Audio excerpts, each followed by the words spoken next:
Hi hello നമസ്കാരം. എല്ലാവർക്കും ടെല്ല P S സിയിലേക്ക് സ്വാഗതം. ഞാൻ വിപിൻ. നമ്മൾ നമ്പേഴ്സ് ആൻഡ് ബേസിക് ഓപ്പറേഷൻസ് എന്ന് പറയുന്ന നമ്മുടെ സിലബസിലെ ആദ്യത്തെ ടോപ്പിക്കിലൂടെ കടന്നു പോകായിരുന്നു അല്ലേ. അപ്പൊ അവിടെ നമ്മൾ എന്തൊക്കെയാണ് പഠിച്ചത്?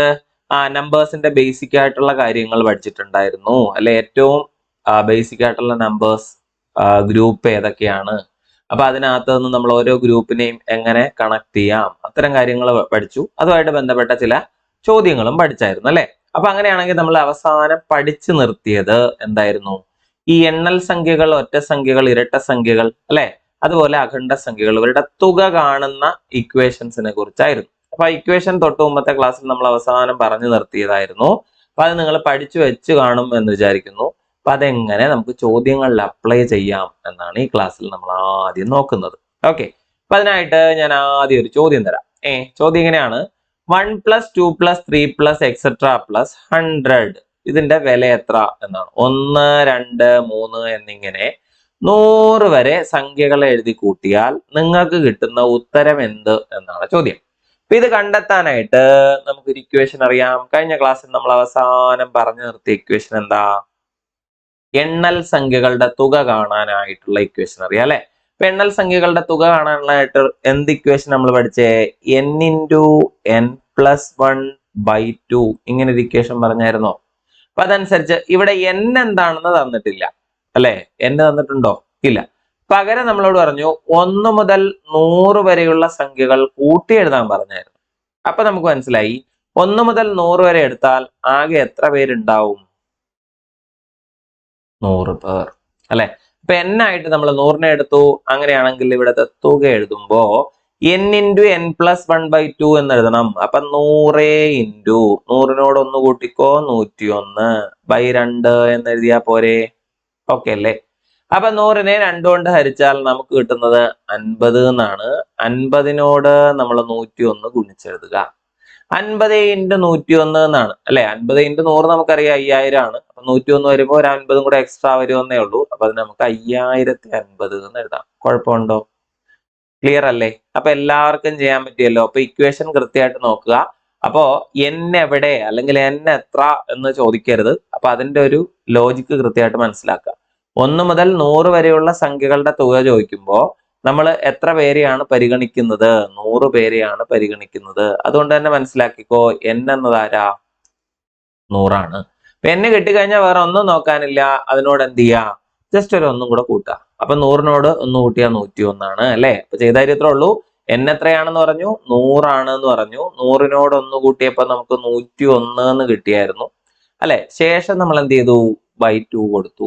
n × n + 1/2. അപ്പൊ 100 2 ക്യാൻസൽ ചെയ്തപ്പോ നമുക്ക് 50 കിട്ടിയായിരുന്നു.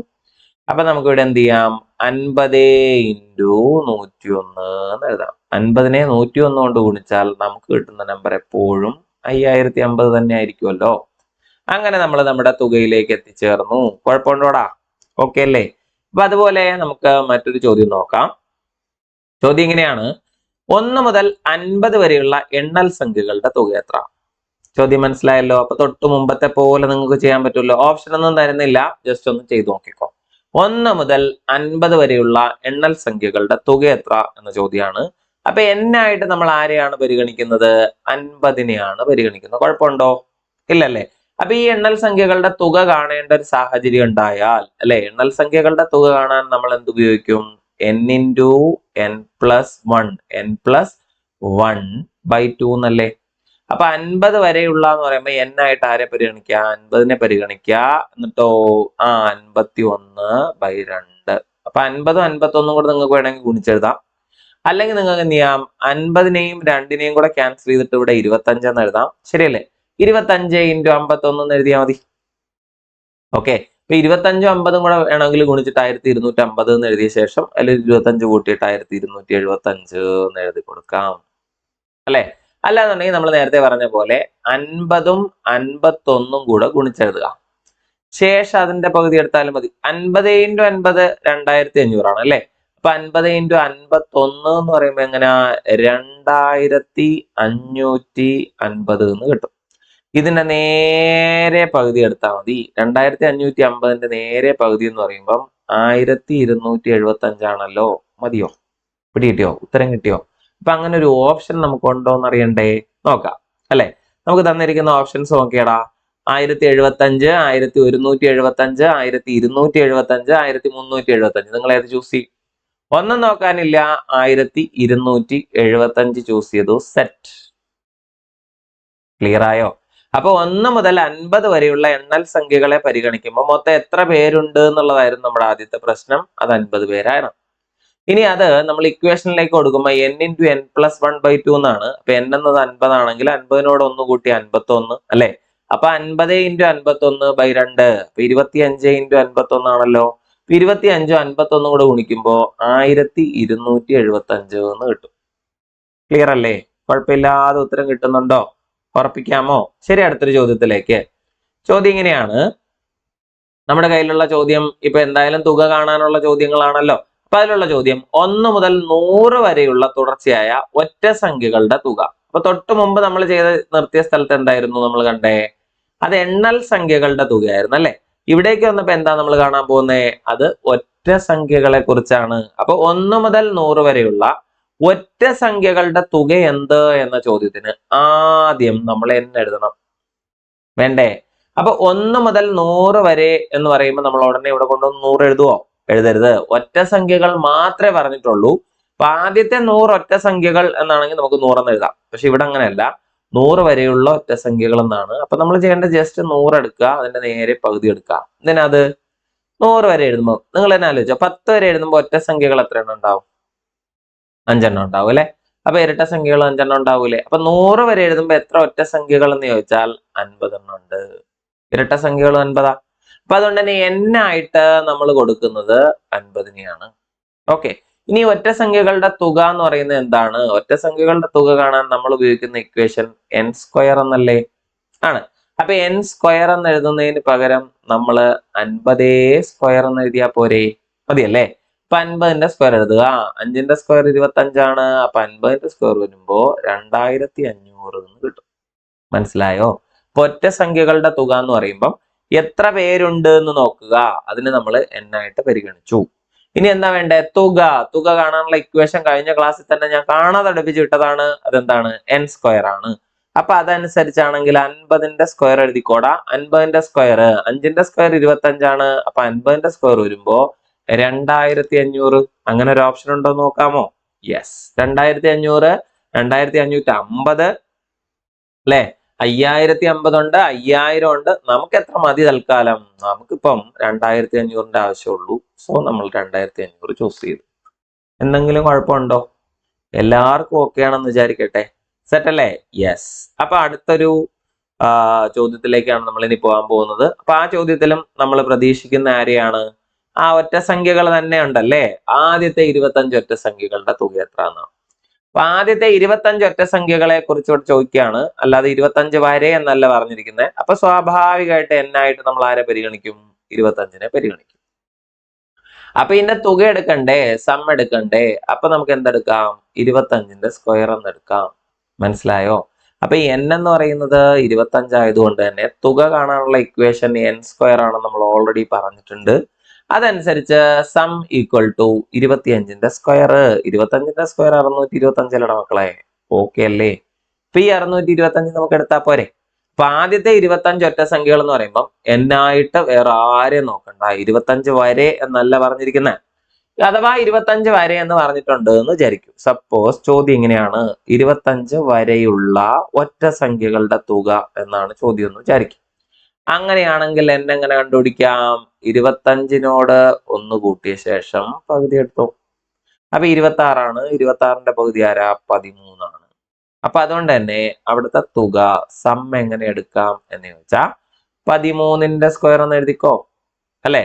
അപ്പൊ 13 എണ്ണമുണ്ട്. എങ്ങനെ മനസ്സിലായെന്ന് മനസ്സിലായോ? 25ന്റെ 1 കൂട്ടി പകുതി എടുത്തു. അപ്പൊ എന്തിനാ ഇവിടെ 1 കൂട്ടിയേ? സപ്പോസ് 20 വരെയാണെങ്കിൽ പകുതി ഒറ്റ പകുതി ഇരട്ട, 50 വരെയാണെങ്കിലും പകുതി പകുതി കൊടുത്താൽ മതി. എന്നാൽ അത് ഒറ്റ സംഖ്യയിലേക്ക് വരുമ്പോൾ നമുക്ക് ഈ പകുതി എടുക്കുക പോസിബിൾ അല്ല. അപ്പൊ നമ്മൾ എന്ത് ചെയ്യണം? 1 കൂട്ടിയിട്ട് പകുതി എടുക്കാം. ഓക്കെ, അങ്ങനെ നമ്മൾ 13ലേക്ക് എത്തി. എന്നിട്ട് നമ്മൾ എന്ത് ചെയ്തു? 13ന്റെ സ്ക്വയർ എന്ന് എഴുതി. 13ന്റെ സ്ക്വയർ 169 അല്ലേ. ഇത് എന്ത് ചോദിച്ചാൽ വരെയുള്ള എന്ന ചോദ്യത്തിനാണ്.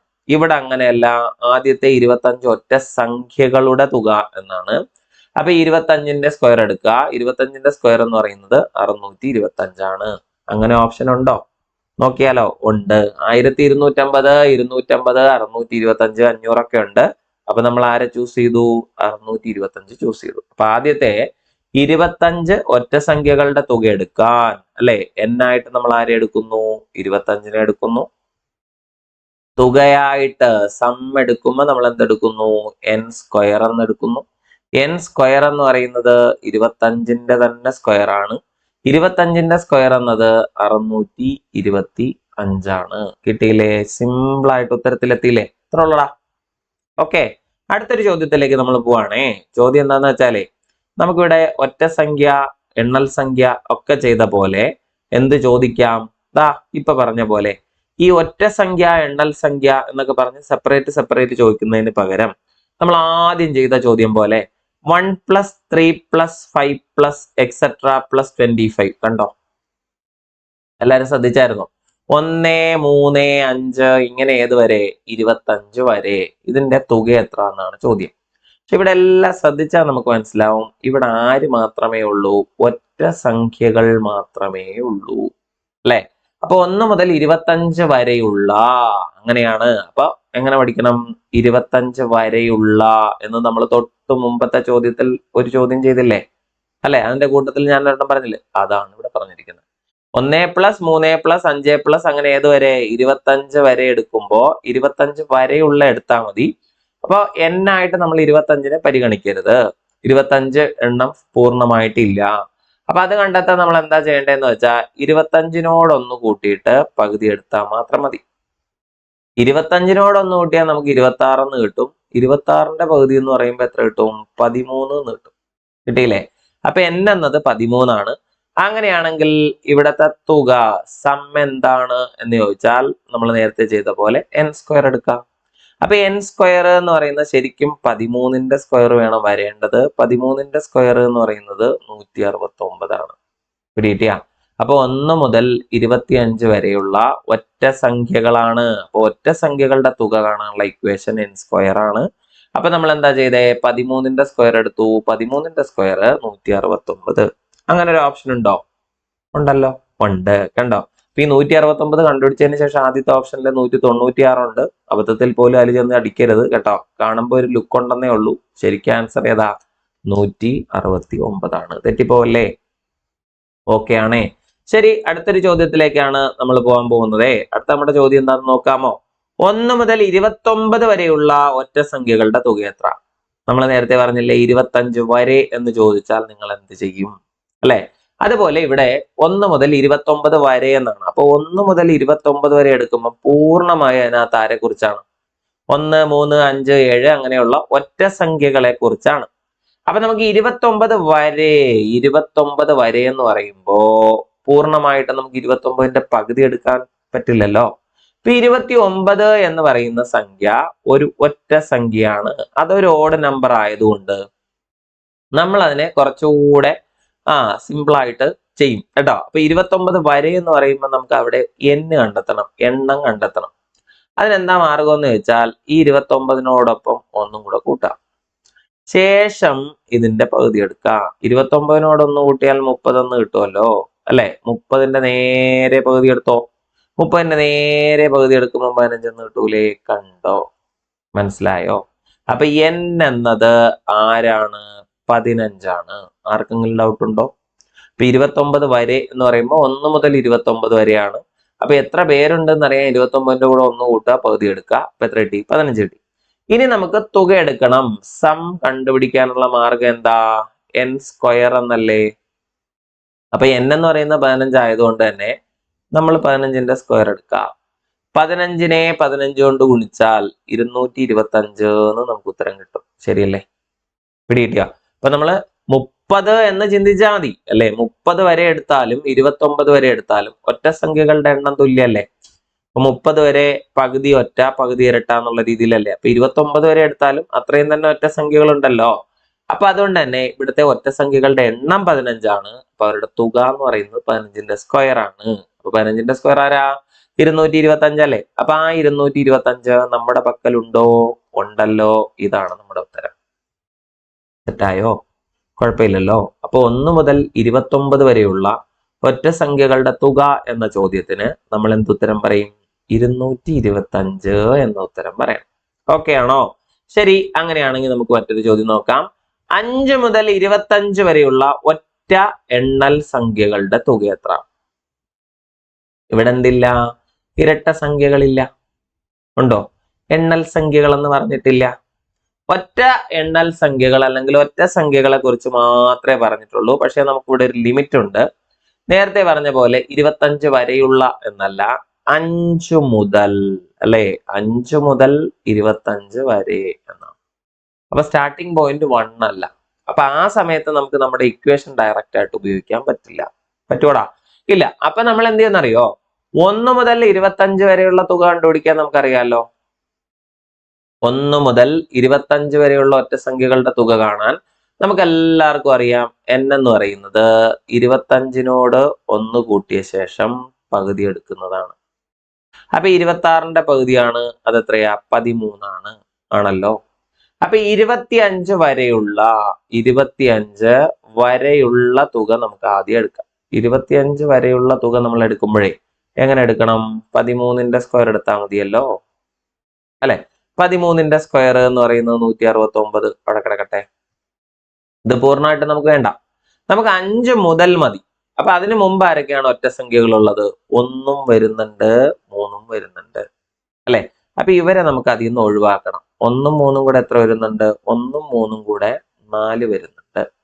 അപ്പൊ 169ൽ നിന്ന് 4 പോയാൽ നമുക്ക് കിട്ടുന്നത് 165 എന്നല്ലേ?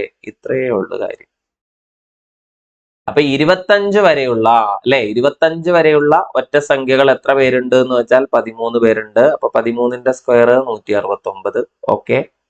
അത് കഴിഞ്ഞ് നമ്മൾ എന്ത് ചെയ്യുന്നു? ആദ്യത്തെ 2 പേരെ ഒഴിവാക്കുന്നു. ആദ്യത്തെ 2 പേരെന്ന് പറയുമ്പോൾ നമ്മൾ എന്തെടുത്താൽ മതി? 2ന്റെ സ്ക്വയർ എന്ന് എഴുതിയാലും മതിയല്ലോ. ആദ്യത്തെ 2 ഒറ്റ സംഖ്യകൾ എന്ന് പറയുമ്പോൾ 4 ആണല്ലോ. ഓക്കെ. അപ്പൊ 169ൽ നിന്ന് ഈ 4നെ അങ്ങ് ഒഴിവാക്കിയാൽ നമുക്ക് കിട്ടുന്ന ഉത്തരം 165. സെറ്റ് ആണോ?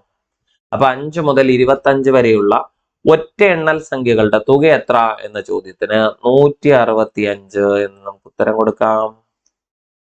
വ്യക്തമാണോ? എല്ലാരും ഓക്കെ ആണോ? പിടികിട്ടിയോ? അപ്പൊ നമുക്ക് ടോട്ടൽ എത്ര പേരുണ്ട് എന്നത് മാത്രമല്ല, നമുക്ക് ഏതെങ്കിലും ഒരു ലിമിറ്റ് തന്നാലും ചെയ്യാൻ പറ്റും. ഇനി നമ്മൾ അരിത്തമെറ്റിക് പ്രോഗ്രഷൻ എന്ന് പറഞ്ഞൊരു ടോപ്പിക് പഠിക്കും. അത് പഠിച്ച് കഴിയുമ്പോൾ ഈ ഇക്വേഷൻ അവിടെ ഉപയോഗിക്കാതെ തന്നെ നമുക്ക് ഉത്തരത്തിലേക്ക് എത്താൻ പറ്റും. മനസ്സിലായോ? ഇവിടെ എത്ര പേരാണ്? 5 മുതൽ 25 വരെയാണ്. അപ്പൊ ഇതിനൊരു അരിത്തമെറ്റിക് പ്രോഗ്രഷൻ പരിഗണിച്ചു കഴിഞ്ഞാൽ അവിടെ നമുക്ക് വേറെ ഇക്വേഷൻ ഒക്കെ ഉപയോഗിച്ച് ചെയ്യാൻ പറ്റും.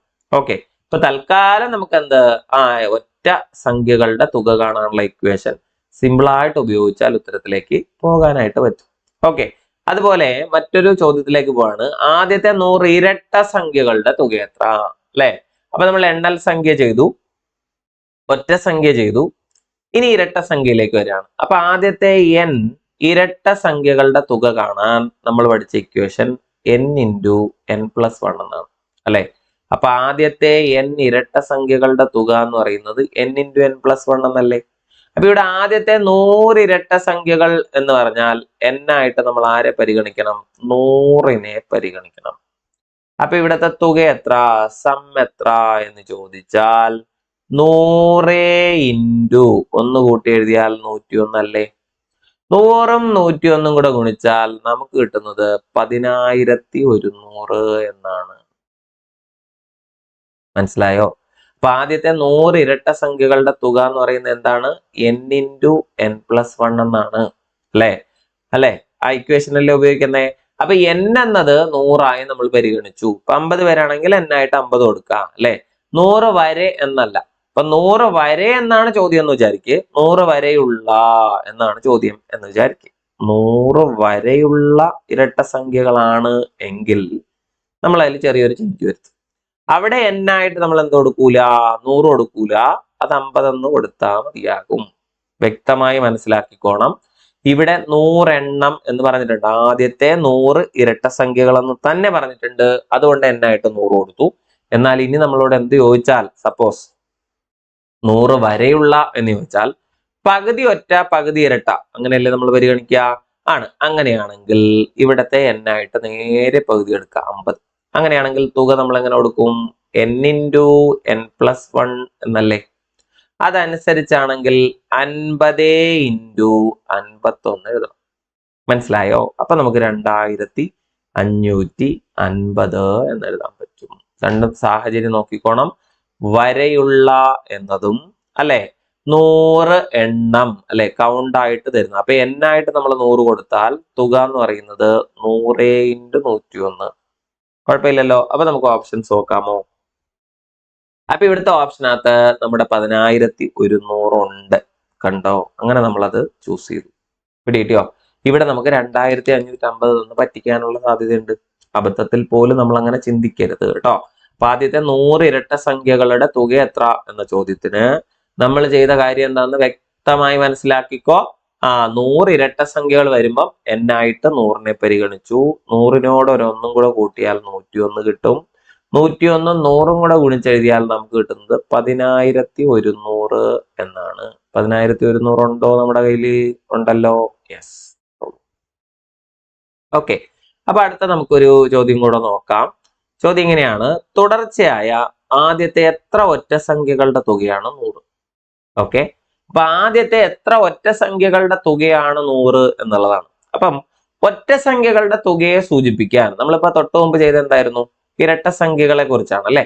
ഒറ്റ സംഖ്യകളുടെ തുകയെ സൂചിപ്പിക്കാൻ നമ്മൾ ഇക്വേഷൻ n² എന്ന് പഠിച്ചു. അപ്പൊ ഇത് ഓൾറെഡി എന്ത് തന്നിട്ടുണ്ട്? 100 എന്ന് നമ്മുടെ ചോദ്യത്തിൽ തന്നിട്ടുണ്ട്. അപ്പൊ ശരിക്കും തുക കണ്ടുപിടിക്കാനല്ല, തുക അവർ തന്നിട്ടുണ്ട്. അപ്പൊ ഈ തുക അനുസരിച്ച് അവരെത്ര പേരാണ് അല്ലെ, എത്ര പേരെ നമ്മൾ കൂട്ടിയാലാണ് 100 കിട്ടുന്നതെന്നാ. അപ്പൊ ഈ ആളുകളുടെ എണ്ണം അഥവാ n കണ്ടുപിടിക്കാൻ നമുക്ക് എന്ത് ചെയ്യാൻ പറ്റും? ഈ 100നെ ഒന്ന് സ്ക്വയർ റൂട്ട് എടുക്കാവോ? എടുക്കാം അല്ലെ. 100ന്റെ സ്ക്വയർ റൂട്ട് എന്ന് പറയുമ്പോൾ ജസ്റ്റ് എത്ര കിട്ടുന്നുണ്ട്? 10 എന്ന് കിട്ടുന്നുണ്ട്. അപ്പൊ അതിൽ നിന്ന് നമുക്ക് എന്ത് മനസ്സിലായി? ആദ്യത്തെ എത്ര ഒറ്റ സംഖ്യകളുടെ തുകയാണ്, ആദ്യത്തെ എത്ര ഒറ്റ സംഖ്യകളുടെ തുകയാണ് എന്ന ചോദ്യത്തിന് എത്ര എന്ന ചോദ്യത്തിന് നമ്മൾ എത്ര എന്ന് പറയണം? 10 എണ്ണം. ആദ്യത്തെ 10 എണ്ണമാണ്. പിടികിട്ടിയ? അപ്പൊ തുടർച്ചയായ ആദ്യത്തെ എത്ര ഒറ്റ സംഖ്യകളുടെ തുകയാണ് എന്ന് ചോദിച്ചാൽ n n മാത്രം കണ്ടുപിടിക്കുക എന്നുള്ളതാണ്. എന്ത് ചെയ്താൽ മതി? തന്നിരിക്കുന്ന തുകയെ എന്ത് ചെയ്യുക? റൂട്ട് എടുത്തെഴുതുക. ഇത് ഏതിൽ മാത്രമേ പോസിബിൾ ആയിട്ടുള്ളൂ? ഇത് ഒറ്റ സംഖ്യകളിൽ മാത്രം കേട്ടാ. ഇരട്ട സംഖ്യ എന്നോ എണ്ണൽ സംഖ്യ എന്നൊക്കെ പറഞ്ഞാൽ അവരുടെ ഇക്വേഷനെ തന്നെ നമ്മൾ ഉപയോഗിക്കാം. ഓക്കെ. അപ്പൊ ഇത് എത്ര പേരുടെയാണ് എന്നുള്ളതാണ് ചോദ്യം. എത്ര പേരുടെയാ? 10 പേരുടെയാണ്. ആദ്യത്തെ 10 പേരുടെ. ഓക്കെ. ഇനി നമ്മളുടെ ഇതേ ചോദ്യം ഏത് വരെ എന്ന് ചോദിക്കാം. ഏത് വരെയുള്ള ഒറ്റ സംഖ്യകളുടെ തുകയാണ്? ഏത് വരെയുള്ള ഒറ്റ സംഖ്യകളുടെ തുകയാണ് എന്ന് ചോദിക്കാം. അങ്ങനെ ചോദിക്കുകയാണെങ്കിൽ 10 എന്ന് എഴുതിയാൽ പോരാ. അങ്ങനെയാണെങ്കിൽ നമ്മൾ 19 എന്ന് എഴുതണം. മനസ്സിലായോ? അതായത് 10ാമത്തെ ഒറ്റ സംഖ്യ എന്ന് പറയുന്നത് 19. നേരത്തെ നമ്മൾ പറഞ്ഞതാ 20 വരെ എടുത്താൽ പകുതി ഒറ്റ പകുതി ഇരട്ട ആണല്ലോ. അപ്പം 20 എന്ന് പറയുന്ന 10ാമത്തെ ഇരട്ട സംഖ്യയും 19 എന്ന് പറയുന്ന 10ാമത്തെ ഒറ്റ സംഖ്യയാണ്. മനസ്സിലായോ? അപ്പൊ ആ രീതിയിൽ ഓർത്തോണം. ഏത് വരെ എന്നാണ് ചോദ്യമെങ്കിൽ നിങ്ങൾ എന്ത് ചെയ്യണം അറിയോ? ഈ n കിട്ടുമല്ലോ 10, ആ 10നെ ഒന്ന് ഇരട്ടിയെടുക്കുക. 10നെ ഇരട്ടിയെടുക്കുക, എന്നിട്ട് അതിൽ നിന്ന് ഒന്ന് കുറച്ചാൽ മതി. n-നെ ഇരട്ടിയാക്കുക, എന്നിട്ട് ഒന്ന് കുറച്ചാൽ മതി. n എന്ന് പറഞ്ഞാൽ 10 അല്ലേ? 10ന്റെ ഇരട്ടി 20 ആണ്. 20 എന്ന് കുറച്ചാൽ 19 എന്ന് കിട്ടും. അപ്പൊ ഏത് വരെയുള്ള എന്ന ചോദ്യത്തിന് 19 എന്ന് ഉത്തരം പറയുക. എത്ര എണ്ണം എന്ന ചോദ്യത്തിന് 10 എന്ന് ഉത്തരം പറയുക. ഓക്കെ ആയോ? പിടികിട്ടിയോ? ചോദ്യങ്ങളുടെ രീതി കൃത്യമായി മനസ്സിലാക്കി വെക്കുക. നമുക്ക് പലപ്പോഴും പറ്റുന്ന അബദ്ധം അതാണ്. ചോദ്യങ്ങളുടെ രീതി ഒന്നും നമുക്കറിയത്തില്ല അല്ലെ. നമ്മൾ വെറുതെ ഏതാണ്ടൊക്കെ ചെയ്യുന്നു എന്നുള്ളതാണ്. മറ്റൊരു ചോദ്യം: ആദ്യത്തെ എത്ര എണ്ണൽ സംഖ്യകളുടെ തുകയാണ് 105? കണ്ടോ? ചോദ്യം മാറി. എന്താ? തൊട്ട് മുമ്പ് നമ്മളോട് ഒറ്റ സംഖ്യ ചോദിച്ചു. എന്നാൽ ഇവിടെ എത്ര എണ്ണൽ സംഖ്യകളുടെ തുകയാണ് എന്നാണ് ചോദിച്ചിരിക്കുന്നത്. അപ്പൊ എത്ര എണ്ണൽ സംഖ്യകളുടെ തുകയാണെന്ന് ചോദിക്കുമ്പോൾ നമ്മൾ എണ്ണൽ സംഖ്യകളുടെ തുക കാണാനുള്ള ഇക്വേഷൻ എഴുതുക. n × n+1/2. ഇതാണല്ലോ എണ്ണൽ സംഖ്യകളുടെ തുക. ഇത് എത്ര എന്ന് പറഞ്ഞിട്ടുണ്ട്? 105 എന്ന് നമ്മുടെ കയ്യിൽ തന്നിട്ടുണ്ട്. കുഴപ്പമില്ലല്ലോ. അങ്ങനെയാണെങ്കിൽ നമുക്ക് n ഇൻറ്റു n പ്ലസ് 1 എത്രാന്ന് എടുക്കുക? ഇവിടെ ഡിവൈഡ് ചെയ്തിരിക്കുന്ന 2നെ എടുത്ത് നേരെ അപ്പുറത്ത് കൊണ്ടുപോയിട്ട് ഇടുക. എത്ര കിട്ടും? അത് 210 എന്ന് കിട്ടും. ഓക്കെ ആണല്ലോ, പിടികിട്ടിയോ? അപ്പൊ ഈ ചോദ്യം ചെയ്യാൻ ഒരു പ്രത്യേക രീതിയിൽ ചെയ്യണം. ഇനി നമ്മൾ ഒരു അടി മുന്നോട്ട് വെക്കരുത്. മുന്നോട്ട് വെച്ചാൽ നമുക്ക് ചിലപ്പോൾ നമ്മുടെ കയ്യിൽ ഈ ഉത്തരം നിൽക്കൂല, അല്ലെ? ഇത് പിന്നെ ഒരു രണ്ടാംകൃതി സമവാക്യമൊക്കെ ആയിട്ട് പോകും. പിന്നെ അത് സോൾവ് ചെയ്തെടുക്കാൻ വലിയ പാടായിരിക്കും. അതുകൊണ്ട് നമ്മൾ എന്ത് ചെയ്യുമെന്ന് അറിയാടാ, ഇതുവരെ കൊണ്ട് നിർത്തിയേ 2 കൊണ്ട് ഗുണിച്ചു. ഇനി ചെയ്യേണ്ട n ഇൻറ്റു n പ്ലസ് 1 ആണല്ലോ താരം. അപ്പൊ n എന്ന് പറയുന്ന ഒരു സംഖ്യ ഉണ്ട്, n പ്ലസ് എന്ന് പറയുന്ന അതിന്റെ തൊട്ടടുത്ത നമ്പർ. അപ്പൊ ചെയ്യേണ്ടത് ഈ കൂട്ടത്തില് ഓപ്ഷനകത്തുനിന്ന് ഏത് നമ്പർ അവിടെ n പകരം കൊടുത്താൽ ഇത് കൃത്യമായി 210 എന്നാണ്. അപ്പൊ n ആയിട്ട് നമ്മൾ 15 പരിഗണിക്കുന്നതെന്ന് വെച്ചോ.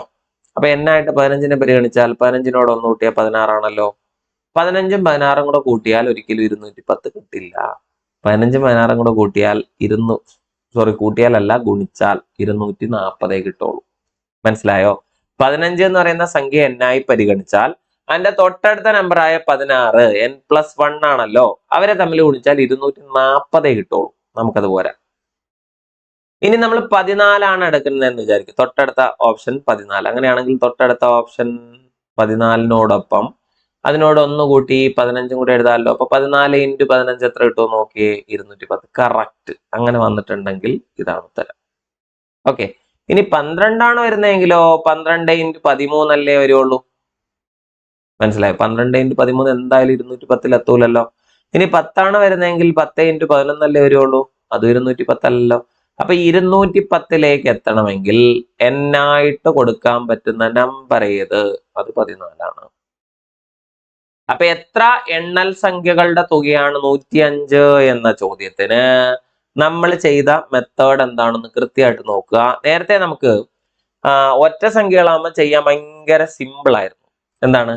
അത് സ്ക്വയർ ആയതുകൊണ്ട്, n സ്ക്വയർ ആയതുകൊണ്ട് റൂട്ട് എടുത്ത് എഴുതിയാൽ മതി. എന്നാൽ ഇവിടെ അങ്ങനെയല്ല. എണ്ണൽ സംഖ്യകൾ വരുമ്പോ നിങ്ങൾ തന്നെ ആലോചിക്കുക, n ഇൻറ്റു n പ്ലസ് 1/2 എന്ന് പറഞ്ഞൊരു ഇക്വേഷൻ ആണ് ഉള്ളത്, അല്ലെ? അപ്പൊ ആദ്യം നമ്മൾ ചെയ്തത് നമ്മുടെ 105 അതുപോലെ എഴുതി. ഓക്കെ. ഇവിടെ താഴെ ഒരു 2 ഉണ്ടായിരുന്നു, അല്ലെ? ഈ 105നെ നമ്മൾ ഈ 2 കൊണ്ട് അങ്ങ് ഗുണിച്ചു. 105നെ 2 കൊണ്ട് ഗുണിച്ചപ്പോ നമുക്ക് 210 കിട്ടി. അവിടെ കിടക്കട്ടെ. എന്നിട്ട് നമ്മൾ ഓപ്ഷനിലേക്ക് വന്ന് ഓരോരുത്തരെയും പരിഗണിക്കും. 15നോട് 16 ഗുണിച്ചാൽ കിട്ടോ? ഇല്ല. ഓക്കെ. 14നോട് 15 ഗുണിച്ചാൽ കിട്ടോ? കിട്ടും. അങ്ങനെ ഓപ്ഷൻ ബിയിലെത്തി. ഓക്കെ ആണോ? പിടി കിട്ടിയോ? സെറ്റായില്ലേ? ഓക്കെ ആണ്. ശരി, അടുത്തൊരു ചോദ്യം നോക്കാവോ? അതുപോലത്തെ ചോദ്യം ഇങ്ങനെയാണ്. ആദ്യത്തെ എത്ര ഇരട്ട സംഖ്യകളുടെ തുകയാണ് 1640? അപ്പൊ നമ്മൾ നേരത്തെ എന്ത് പറഞ്ഞു? ഒറ്റ സംഖ്യകളുടെ തുക തന്നിട്ട് എത്ര പേരാണ് എന്ന് കണ്ടെത്താൻ പഠിച്ചു, അല്ലെ? അതുപോലെ എന്ത് പറഞ്ഞു? ഇരട്ട സംഖ്യകളെ കുറിച്ച് പറഞ്ഞില്ല. നമ്മൾ എന്ത് പറഞ്ഞായിരുന്നു? അത് എണ്ണൽ സംഖ്യകളെ കുറിച്ച് പറഞ്ഞായിരുന്നു. അത് കുറച്ചുകൂടെ എന്താണ്, ഒറ്റ സംഖ്യകളെക്കാൾ കുറച്ചും കൂടെ ടഫാണ് എന്ത് കണ്ടുപിടിക്കാൻ? എണ്ണൽ സംഖ്യകൾ കണ്ടുപിടിക്കുക, അല്ലെ? ഇനി ആദ്യത്തെ എത്ര ഇരട്ട സംഖ്യകളുടെ തുകയാണ് 1640 എന്ന് ചോദിക്കുമ്പോ നമ്മൾ ഇരട്ട സംഖ്യകളുടെ തുക കാണാനുള്ള ഇക്വേഷൻ എന്താണെന്ന് പരിഗണിക്കുക. n into n plus 1 equal to എന്താ? 1640 എന്നാണ്. ഇതിനകത്ത് നമ്മൾ ഇനിയിപ്പോ ഇതിനെ എക്സ്പാൻഡ് ചെയ്ത് n square plus n equal to 1640 എന്നൊന്നും എഴുതി വെറുതെ സമയം കളയണ്ട. നമ്മൾ നേരെ നോക്കേണ്ട, നമുക്ക് ഓപ്ഷൻ ഉണ്ടല്ലോ എന്തായാലും, ആ ഓപ്ഷൻസിലേക്ക് നോക്കാം. ഓക്കെ. അപ്പൊ ഇതില് n ആയിട്ട് നമ്മൾ ആദ്യത്തെ 39നെ പരിഗണിക്കുകയാണെന്ന് വിചാരിക്കും. 39 എന്ന് പറയുന്ന സംഖ്യയെ തൊട്ടടുത്ത നമ്പറായ 40 കൊണ്ട് ഗുണിച്ചാൽ 1640 നമ്മൾ എത്തുമോ? ഒരിക്കലും ഇല്ല. ഓക്കെ. ഇനി നമ്മുടെ അടുത്ത ഓപ്ഷൻ 40 എടുക്കുന്നത്. അങ്ങനെയാണെങ്കിൽ 40നോട് തൊട്ടടുത്ത നമ്പറായ 41 ഗുണിച്ചാലോ? 40 ഇൻറ്റു 41 1640 കിട്ടോ? കിട്ടും. അതെന്തുകൊണ്ടാ? 40 n ആയിട്ട് പരിഗണിച്ചോണ്ടാ. മനസ്സിലായോ? അപ്പൊ ഇവിടെ ഇത്തരം ചോദ്യങ്ങൾ ഏതൊക്കെ? എണ്ണൽ സംഖ്യകളുമായി ബന്ധപ്പെട്ടോ ഇരട്ട സംഖ്യകളുമായി ബന്ധപ്പെട്ടോ ഇത്തരം ചോദ്യങ്ങൾ ചെയ്യുമ്പോൾ നമ്മൾ ആരെ ആശ്രയിക്കുക? ഓപ്ഷനെ ആശ്രയിക്കുക. അപ്പൊ അതുകൊണ്ട് നമുക്ക് ധൈര്യമായിട്ട് 40 എടുക്കാൻ പറ്റി. അപ്പൊ ആദ്യത്തെ എത്ര ഇരട്ട സംഖ്യകളുടെ തുകയാണ് എന്ന ചോദ്യത്തിന് 1640 ആരാ? 40 പേരുടെയാണ്. ശരിയല്ലേ? അപ്പൊ അതെങ്ങനെ ചെയ്തു എന്ന് വെച്ചാൽ അത്രേ ഉള്ളൂ. അടുത്തടുത്ത 2 സംഖ്യകളുടെ ഗുണനഫലം. അപ്പൊ ആദ്യത്തെ ഓപ്ഷൻ എടുത്താൽ 39. 39ഉം 40ഉം കൂടെ ഗുണിച്ചാൽ അത് കിട്ടില്ല. അങ്ങനെയാണെങ്കിൽ 40ഉം 41 എടുത്താൽ പറ്റുമോ നോക്കും, പറ്റുന്നുണ്ട് അല്ലെ. 41ഉം 42 എടുത്താൽ അത് പറ്റുന്നുണ്ടോ, ഇല്ല അല്ലെ. 42നോട് 43 എടുത്താൽ പറ്റുമോ, അതും ഇല്ല. മനസ്സിലായി കാണും എന്ന് വിചാരിക്കുന്നു. പിടികിട്ടിയ ഓക്കെ. അപ്പൊ 40ഉം 41ഉം വരുന്നു. അപ്പൊ എന്നായിട്ട് നമ്മൾ ആരെ പരിഗണിക്കണം, 40നെ പരിഗണിക്കണം. 40നെ 41 കൊണ്ട് ഗുണിച്ചാൽ മാത്രമേ എന്ത് കിട്ടുള്ളൂ, ഈ 1640 എത്തുള്ളൂ. പിടികിട്ടിയ. അപ്പൊ എങ്ങനെയാണ് ഓപ്ഷൻ ഉപയോഗിക്കുന്നതെന്ന് മനസ്സിലായി.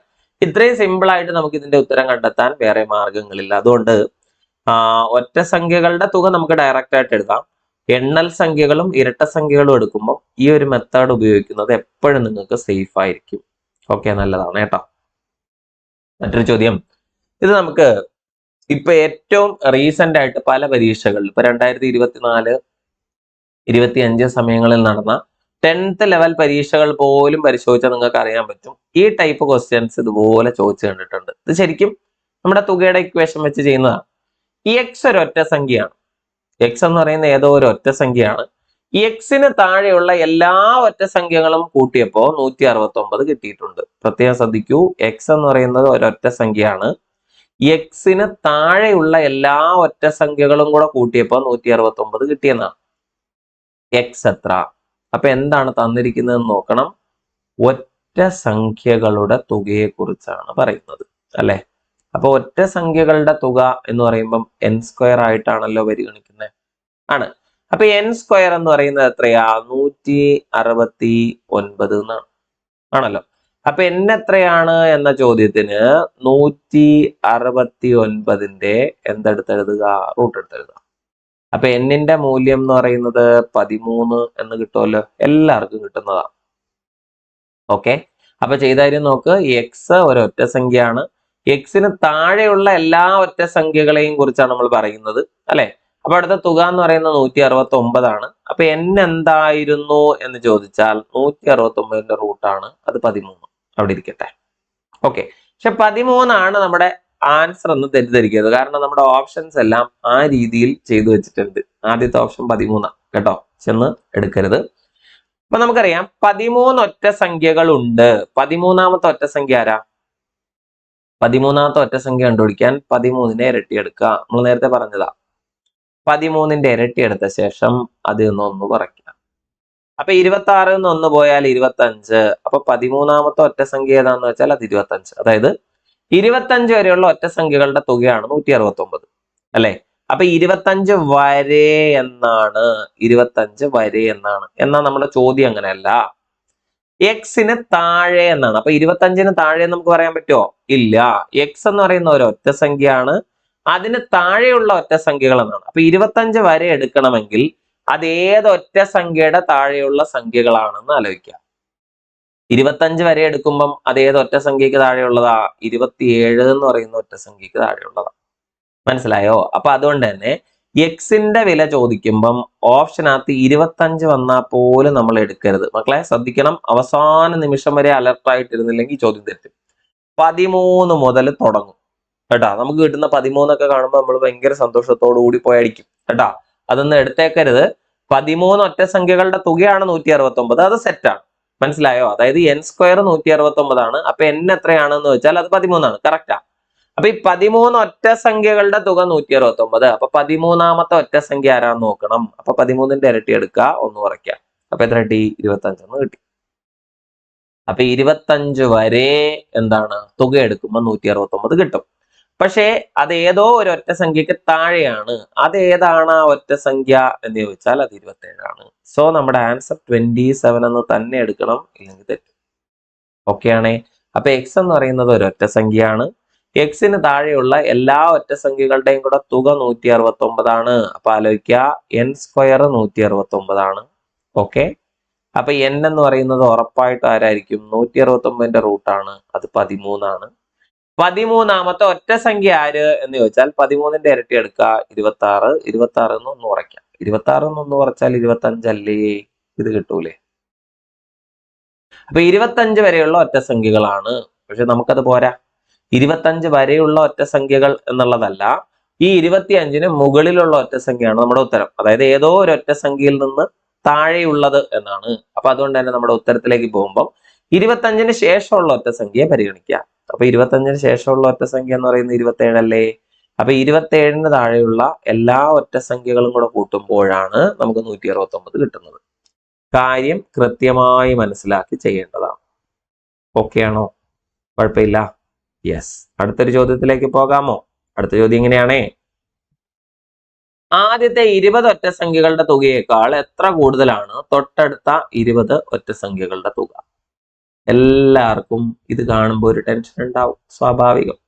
അപ്പൊ ആദ്യത്തെ 20 ഒറ്റ സംഖ്യകളുടെ തുകയേക്കാൾ, അപ്പൊ മനസ്സിലാക്കിക്കോ, ഒന്നാമത്തെ ഒറ്റ സംഖ്യ മുതൽ 20-ാമത്തെ ഒറ്റ സംഖ്യ വരെ ഒരു ഗ്രൂപ്പ് ആണല്ലോ. അടുത്ത ഗ്രൂപ്പ് എവിടെ തുടങ്ങുമെന്ന് വെച്ചാൽ 21-ാമത്തെ ഒറ്റ സംഖ്യ മുതൽ 40-ാമത്തെ ഒറ്റ സംഖ്യ വരെ. അപ്പൊ 1 മുതൽ 20 വരെ, അതുപോലെ 21 മുതൽ 40 വരെ. അപ്പൊ ആദ്യത്തെ 20 ഒറ്റ സംഖ്യകളുടെ തുകയേക്കാൾ എത്ര കൂടുതലാണ് തൊട്ടടുത്ത 20 ഒറ്റ സംഖ്യകളുടെ തുക എന്നാണ് ചോദ്യം. അപ്പൊ ഇത് കണ്ടെത്താനായിട്ട്, അല്ലെങ്കിൽ ഇതിന്റെ ആൻസർ കണ്ടെത്താനായിട്ടുള്ള എളുപ്പമാർഗം ഞാൻ പറഞ്ഞുതരാം. മൊത്തത്തിൽ എത്ര പേരുണ്ട് എന്ന് നോക്കാം. 20 ആദ്യം, അതിനുശേഷം 20. അപ്പൊ 20 എത്രയാടാ? 40. അപ്പൊ ടോട്ടൽ നമ്പർ എത്ര നോക്കുക? 40 ആണല്ലോ. അതവിടെ എഴുതാം. Total number 40. ഇനി ഇതിനകത്ത് ആദ്യത്തത് എത്ര സെറ്റ്, അല്ലെങ്കിൽ എത്ര പേരുടെ സെറ്റ് ആണെന്ന് ആലോചിക്കുക. എത്ര പേരാ? 20. ഈ 20 എന്ന് പറയുന്ന, അതായത് 40 പേരുടെ തുകയാണല്ലോ. 40 പേരുടെ തുക എന്ന് പറയുമ്പോൾ 40-ന്റെ സ്ക്വയർ ആണ്. അത് കഴിഞ്ഞ് ആദ്യത്തെ സെറ്റ് 20 അല്ലേ? 20-ന്റെ സ്ക്വയർ എടുക്കുക. 20-ന്റെ സ്ക്വയർ ഇതിൽ നിന്ന് കുറയ്ക്കുക. ഒരു തവണയല്ല, 2 തവണ കുറയ്ക്കുക. മനസ്സിലായോ? അപ്പം ടോട്ടൽ നമ്പറായ 40-ന്റെ സ്ക്വയറിൽ നിന്ന് 20 എന്ന് പറയുന്ന ആദ്യത്തെ ഗ്രൂപ്പ് 20 എണ്ണം, 20 ഒറ്റ സംഖ്യകളുടെ തുക ആകുമ്പോൾ 20-ന്റെ സ്ക്വയർ ആണല്ലോ. അതിനെ 2 തവണ കുറയ്ക്കുക എന്നുള്ളതാണ്. ഇത് മറന്നുപോയത്. 2 തവണ കുറയ്ക്കുക എന്നുള്ള കാര്യം മറന്നുപോയാൽ സംഭവം കഴിഞ്ഞു പോകും കേട്ടാ. അപ്പൊ അതെന്താണ് കഥയെന്ന് ഞാൻ വ്യക്തമായിട്ട് പറഞ്ഞുതരാം. ഇപ്പൊ തൽക്കാലം നമുക്ക് ആൻസർ ഒന്ന് നോക്കാം. 40-ന്റെ സ്ക്വയർ എന്ന് പറയുന്നത് 1600 ആണല്ലോ. ഓക്കെ.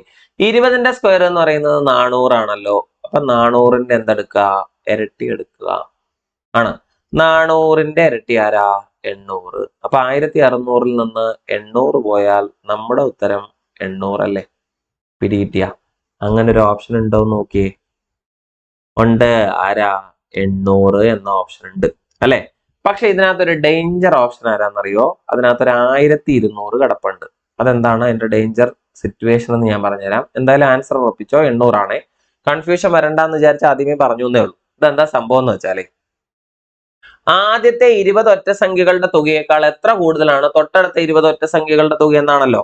അപ്പൊ ആദ്യത്തെ 20 ഒറ്റ സംഖ്യകളുടെ തുക കാണാൻ നമുക്കറിയാം. എന്ത് ചെയ്താൽ മതി? 20-ന്റെ സ്ക്വയർ എന്ന് എഴുതിയാൽ മതി. അതെത്രയാ? 400 ആണ്. അതല്ല, ആർക്കും സംശയമില്ല. തൊട്ടടുത്ത 20 തന്നെ എടുക്കുമ്പോൾ 21-ാമത്തെ മുതൽ 40-ാമത്തെ വരെയാണ്. അതിന് പ്രത്യേകിച്ച് ഷോർട്ട് കട്ട് ഇല്ല അല്ലെ? അത് ചെയ്തെടുക്കാൻ നമുക്ക് ബുദ്ധിമുട്ടാണ്.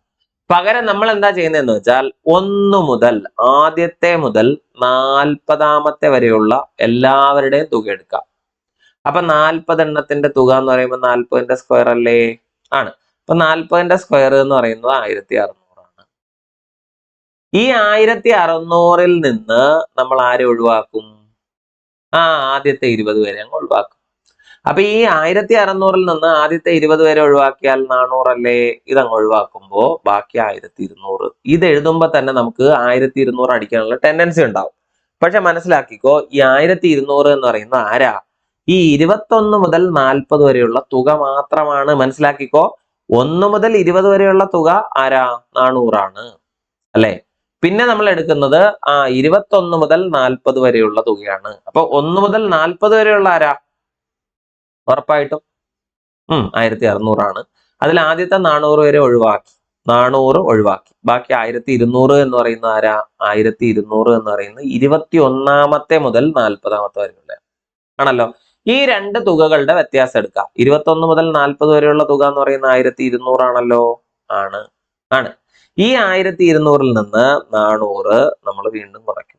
1200-ൽ നിന്ന് 400 പോയാൽ എത്ര കിട്ടും? 800. കണ്ടോ? ഇങ്ങനെ പല സ്റ്റെപ്പായിട്ട് നമ്മളിത് ചെയ്തെടുക്കേണ്ടി വരും. അതിന് പകരം നമ്മൾ ഇവിടെ ഉപയോഗിക്കുന്ന മെത്തേഡാണ് ആദ്യം ചെയ്തത്. എന്താ സംഭവം? ടോട്ടൽ നമ്പർ എത്രയാണെന്ന് നോക്കുക. ടോട്ടൽ നമ്പർ ഇവിടെ എത്ര വരുന്നുണ്ട്? 40 വരുന്നുണ്ട്. 40-ന്റെ സ്ക്വയർ -2 ഇൻറ്റു ആദ്യത്തെ സെറ്റ് എത്രയെണ്ണം? ആദ്യത്തെ സെറ്റ് 20 എണ്ണം. 20ന്റെ സ്ക്വയർ. അപ്പൊ 40ന്റെ സ്ക്വയർ എന്ന് പറയുന്ന 1600 നിന്ന് 20ന്റെ സ്ക്വയർ 400ന്റെ ഇരട്ടി എടുക്കുക 800. കുറച്ചെഴുതിയാൽ മാത്രം മതിയുടെ മക്കളെ. ആൻസർ 800 തന്നെ വരും. ഒരൽപ്പം അങ്ങോട്ടോ ഇങ്ങോട്ടോ മാറരുത്. പിടികിട്ടിയ? അപ്പൊ 1200 എന്ന് പറയുന്ന ഓപ്ഷനിലേക്ക് ചെന്ന് അത് ഏറ്റെടുക്കരുത്, നമുക്ക് പണി കിട്ടും. അപ്പൊ ആദ്യത്തെ 20 എണ്ണം, പിന്നെയുള്ള 20 എണ്ണം. അപ്പൊ മൊത്തം നമ്മൾ എടുത്തത് 40 എണ്ണം. അപ്പൊ 40ന്റെ സ്ക്വയർ മൈനസ് എത്ര തവണ? 2 തവണ ആരെ എടുക്കുക? 20ന്റെ സ്ക്വയർ എടുക്കുക. 40ന്റെ സ്ക്വയർ എന്ന് പറയുന്ന 1600 ആണ്. മൈനസ് 2 ഇൻറ്റു 400 എന്ന് എഴുതാം. അപ്പൊ 1600 നിന്ന് നമ്മൾ ആരെ മൈനസ് ചെയ്യുന്നു? 800നെ മൈനസ് ചെയ്യുന്നു. ബാക്കി കിട്ടുന്നത് 800 ആണ്. അപ്പൊ ആ 800 ആണ് നമ്മളിവിടെ ചൂസ് ചെയ്തത്. സോ നമ്മുടെ ആൻസർ എത്രയാണ്? 800. തെറ്റാണോ? ഓക്കെ അല്ലേ? ക്ലിയർ അല്ലേ? യെസ്. അപ്പൊ അടുത്ത ഒരു ചോദ്യത്തിലേക്ക് നമുക്കൊന്ന് പോയാലോ? ഓക്കെ, ചോദ്യം ഇങ്ങനെയാണേ.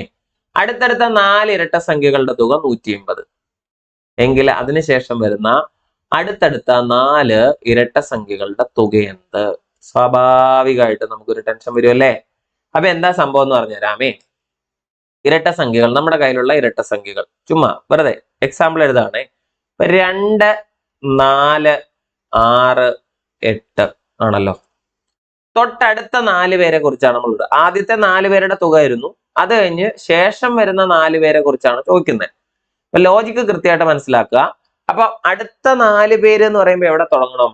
10ൽ തുടങ്ങണം അല്ലേ? അടുത്തതോ 12 വരണം. അടുത്തതോ 14 വരണം. അടുത്തതോ 16. കാര്യം മനസ്സിലായെന്ന് വിചാരിക്കട്ടെ. അടുത്തടുത്ത 4 ഇരട്ട സംഖ്യകളുടെ തുക 180 എന്ന് ഇവിടെ തന്നിട്ടുണ്ട്. നമ്മൾ അത് വിട്ടു. തുക എത്രയോ ആവട്ടെ.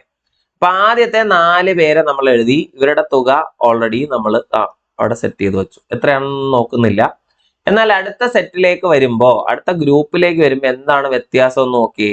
അടുത്ത 4 ഇരട്ട സംഖ്യകൾ വരുമ്പോ 8 കഴിഞ്ഞിട്ട് അടുത്ത് 10 വരുന്നു, 12 വരുന്നു, 14 അങ്ങനെ വരുന്നുണ്ടേ. അപ്പൊ 2 10ലേക്ക് പോകുന്നു. 2 10ലേക്ക് പോയപ്പോ എത്ര കൂടിയെന്ന് നോക്കാം. 8 കൂടി. 4 12ലേക്ക് പോയി. എത്ര കൂടി? 8 കൂടി. അടുത്ത സ്ഥലത്ത് എത്ര കൂടി? 8 കൂടി. മനസ്സിലായോ? അപ്പൊ ഇവിടെ 8 കൂടി. എല്ലാ സ്ഥലത്തും ഒരു 8ന്റെ വ്യത്യാസമുണ്ട്. പിടികിട്ടിയോ? അപ്പൊ ആദ്യത്തെ 4 എണ്ണത്തിന്റെ തുക നമുക്കറിയാമെങ്കിൽ അടുത്ത 4 എണ്ണത്തിന്റെ തുകയിലേക്ക് പോകുമ്പോൾ ഓരോ സ്ഥലത്തും ഇതുപോലെ 8 വീതം കൂടണം. അപ്പൊ എത്ര 8 കൂടണം? 4 എണ്ണം കൂടണം. ഈ ലോജിക്ക് കൃത്യമായിട്ട് നമ്മുടെ മനസ്സിൽ വേണം. ഓക്കെ, അപ്പൊ നമ്മുടെ കയ്യിലുള്ള ആദ്യത്തെ ഇരട്ട സംഖ്യകൾ എയും ബിയും സിയും ഡിയും ആണെന്ന് വെച്ചോ. അടുത്ത വരാനിരിക്കുന്ന ആൾക്കാർ ആരൊക്കെയാണെന്ന് നമ്മുടെ മനസ്സിലൊരു ധാരണ വേണം. A+8, B+8, C+8, D+8 ഇങ്ങനെയാണ് വരുന്നത്. അപ്പൊ അതുകൊണ്ട് തന്നെ A+B+C നമുക്കറിയാം. എയും ബിയും സിയും കൂടെ കൂട്ടിയാൽ എത്രയാണെന്ന് നമുക്ക് തന്നിട്ടുണ്ട്? 180 തന്നിട്ടുണ്ട്. ഇതിൽ എത്ര 8 അഡീഷണൽ വന്നു എന്ന് മാത്രം നോക്കിയേ. എത്ര 8 വന്നിട്ടുണ്ട്? 4 എണ്ണം വന്നിട്ടുണ്ട്. കണ്ടോ? അപ്പൊ 4 8ഉം കൂടെ അതിൽ ചേർക്കുക. അപ്പൊ 180 പ്ലസ് 4 ഇൻറ്റു 8. ഇതെങ്ങനെ എഴുതും? 180 പ്ലസ് 32. 180ഉം 32ഉം എത്ര കിട്ടും? 212. കണ്ടോ? സൂക്ഷിച്ചില്ലെങ്കിൽ പലപ്പോഴും പണി കിട്ടാൻ സാധ്യതയുള്ള ഒരു നല്ല ചോദ്യമാണ്. ശ്രദ്ധിച്ചു കേട്ടോ. ഓക്കെ, അപ്പൊ 212 എന്ന് പറയുന്ന ഓപ്ഷൻ ഉണ്ടോ? ഉണ്ട്. ഇതാണ് നമ്മുടെ ഉത്തരം. അപ്പൊ അതിൽ ആദ്യത്തെ 4 പേരെ നമുക്ക് അറിയാമായിരുന്നു. അത് കഴിഞ്ഞിട്ട് അല്ലെങ്കിൽ അടുത്ത സെറ്റിലെ 4 പേരിലേക്ക് പോകുമ്പോൾ നിങ്ങൾ ആലോചിക്കേണ്ട കാര്യം, അടുത്ത സെറ്റിൽ 4 ആണ് അല്ലെ? ഇപ്പൊ 4, അടുത്ത സെറ്റിലേക്ക് ചെല്ലുമ്പോൾ അടുത്ത 4. അപ്പൊ നമ്മൾ ചെയ്യേണ്ട കാര്യം ഇത്രേ ഉള്ളൂ. ഇപ്പൊ നിലവിലുള്ള തുക അതുപോലെ എഴുതുക. ഓക്കെ, ഈ 4 പേരുടെ സെറ്റ് ആണല്ലോ, ആ 4 അത് എഴുതുക. ഓക്കെ, അതിൽ ഒരു സെറ്റിൽ നിന്ന് അടുത്ത സെറ്റിലേക്ക് ചെല്ലുമ്പോൾ എത്ര കൂടുതൽ വരും? കൂടുതൽ വരും എന്ന് വെച്ചാൽ 4ൽ നിന്നാണല്ലോ. 4 ഇൻറ്റു 2 ഇരട്ട സംഖ്യകളെല്ലാം 2ന്റെ ഗ്യാപ്പ് ആയതുകൊണ്ട് 4 ഇൻറ്റു 2 8 വരും. അപ്പൊ 4 ഇൻറ്റു 8 എടുക്കുക. ഇവിടെയും കൂടെ കൂട്ടി എഴുതിയാൽ മതി. അപ്പൊ 180നോടൊപ്പം 32ഉം കൂടെ ചേർത്ത് വായിക്കാം. 180ഉം 32ഉം ചേർത്ത് വായിച്ചാൽ 212 എന്ന് കിട്ടും. അങ്ങനെ നമ്മൾ എവിടെ എത്തി? 212-ലെത്തി. ഇത്രയേ ഉള്ളൂ ഉത്തരം. ക്ലിയർ ആയോ? അപ്പൊ ഇത്തരത്തിൽ ചില കൺഫ്യൂസിങ് ക്വസ്റ്റ്യൻസ് കൂടി കൂട്ടത്തിൽ വരും. അപ്പൊ അവരെയും കൂടി പരിഗണിക്കാം. ജസ്റ്റ് ഇക്വേഷൻ മാത്രം പഠിച്ചു വെക്കുന്നുണ്ടോ ഇക്വേഷൻ ഉപയോഗിച്ചുകൊണ്ട് ആൻസർ കണ്ടുപിടിക്കുന്നത് കൊണ്ടോ കാര്യമില്ല. കാര്യം എന്താണ്, അല്ലെങ്കിൽ ആ ഒരു ചോദ്യത്തിൽ എന്താണ് ഉദ്ദേശിച്ചിരിക്കുന്നത് എന്ന് നമുക്കൊന്ന് ലോജിക്കലി കണക്ട് ചെയ്യാനുള്ള ഒരു കഴിവ് കൂടി ഇത്തരം ചോദ്യങ്ങൾ ചെയ്യുമ്പോൾ വേണം. അത് ഉപയോഗിച്ചാൽ കൃത്യമായിട്ട് സ്കോർ ചെയ്യാൻ പറ്റും കേട്ടോ. അല്ല നമ്മൾ വെറുതെ എന്തെങ്കിലും കുറെ കാണാതെ പഠിച്ച് കുറെ ഇക്വേഷനും പഠിച്ച് ഒരു ഓർഡറിൽ അങ്ങനെ വെച്ച് സെറ്റ് ആക്കിയിട്ട് പരീക്ഷയ്ക്ക് പോയി കഴിഞ്ഞാൽ നമുക്ക് ആകെ കൺഫ്യൂഷൻ ആവും. പകരം എന്ത് ചെയ്യുക, ഇതിനകത്ത് തന്നെ ഇത്തരത്തിൽ പല രീതിയിൽ റൊട്ടേറ്റ് ചെയ്ത് ചോദ്യങ്ങൾ വരുന്നുണ്ട് എന്നുള്ള കാര്യം കൂടി മനസ്സിലാക്കുക. ഇതിനകത്ത് നമ്മളിപ്പോൾ മോഡൽ നമ്പർ 1, 2, 3 എന്ന് പറഞ്ഞിട്ട് പല മോഡലായിട്ട് ക്രമത്തിൽ എഴുതി വെക്കുന്നുണ്ടെന്ന് ഒരു കാര്യമില്ല. നിങ്ങൾ ഷഫിൾ ചെയ്ത് തന്നെ പഠിക്കുക. റിവിഷൻ ചെയ്യുന്ന സമയത്ത് ഒരേ മോഡൽ ബാക്ക് ടു ബാക്ക് ചെയ്യാൻ നിൽക്കരുത്. പകരം ഷഫിൾ ചെയ്ത് ചെയ്യുക. പല മോഡലിൽ നിന്നുള്ള ചോദ്യങ്ങൾ ഷഫിൾ ചെയ്ത് ചെയ്യുമ്പോൾ നമുക്ക് കോൺഫിഡൻസ് ലെവൽ കൂടും. ഓക്കെ, ഇപ്പൊ ഈ ഒരു ക്ലാസ്സിൽ നമ്മൾ ചെയ്ത എല്ലാ ചോദ്യങ്ങളും വ്യക്തമാണെന്ന് വിചാരിക്കുന്നു. കുഴപ്പമില്ലല്ലോ. അപ്പൊ ആ ചോദ്യങ്ങൾ അതിനകത്ത് എന്തെങ്കിലും ഒരു ചെറിയ കല്ലുകടിയൊക്കെ വന്നിട്ടുണ്ടെങ്കിൽ ആ ചോദ്യം തന്നെ 1, 2, 3 തവണ എന്ത് ചെയ്യുക, റിവൈസ് ചെയ്തുകൊണ്ടേയിരിക്കുക. റിപ്പീറ്റ് ചെയ്ത് ചെയ്യുന്നതിനനുസരിച്ച് നമുക്ക് കോൺഫിഡൻസ് ലെവൽ കൂടും. പിന്നെയും ചോദ്യങ്ങൾ കിട്ടുമ്പോൾ ആ ഒരു രീതിയിൽ ചെയ്യാനുള്ള ഓർമ്മയും വരും കേട്ടോ. അപ്പൊ അതുകൊണ്ട് തന്നെ നമുക്ക് ഈ ഒരു ക്ലാസ് ഇവിടെ നിർത്താം എന്ന് വിചാരിക്കുന്നു. അപ്പോൾ ഇനി ഇതിന്റെ കണ്ടിന്യൂഷൻ, അതായത് ഇപ്പൊ നമ്മൾ തുക കണ്ടുപിടിച്ചതിനകത്ത് ഈ സ്ക്വയറിന്റെ തുക, ക്യൂബിന്റെ തുക എന്നൊക്കെ പറഞ്ഞിട്ട് കുറച്ചുകൂടെ അടുത്ത ലെവലിലുള്ള ചോദ്യങ്ങൾ വരുന്നുണ്ട്. അപ്പൊ അത്തരം ചോദ്യങ്ങൾ കൂടി നമുക്ക് നോക്കണം. അത് അടുത്ത ക്ലാസ് നോക്കാം. ഓക്കെ, അപ്പോൾ പറഞ്ഞ കാര്യങ്ങളെല്ലാം ക്ലിയർ ആണ് എന്ന് വിചാരിക്കുന്നു. അപ്പോൾ ഈ ക്ലാസ്സിൽ പഠിച്ച കാര്യങ്ങൾ കൃത്യമായിട്ടൊന്ന് റിവൈസ് ചെയ്ത് വെച്ചോളൂ. അപ്പോൾ നമുക്ക് അടുത്ത ക്ലാസ്സിൽ വീണ്ടും കാണാം. Thank you so much.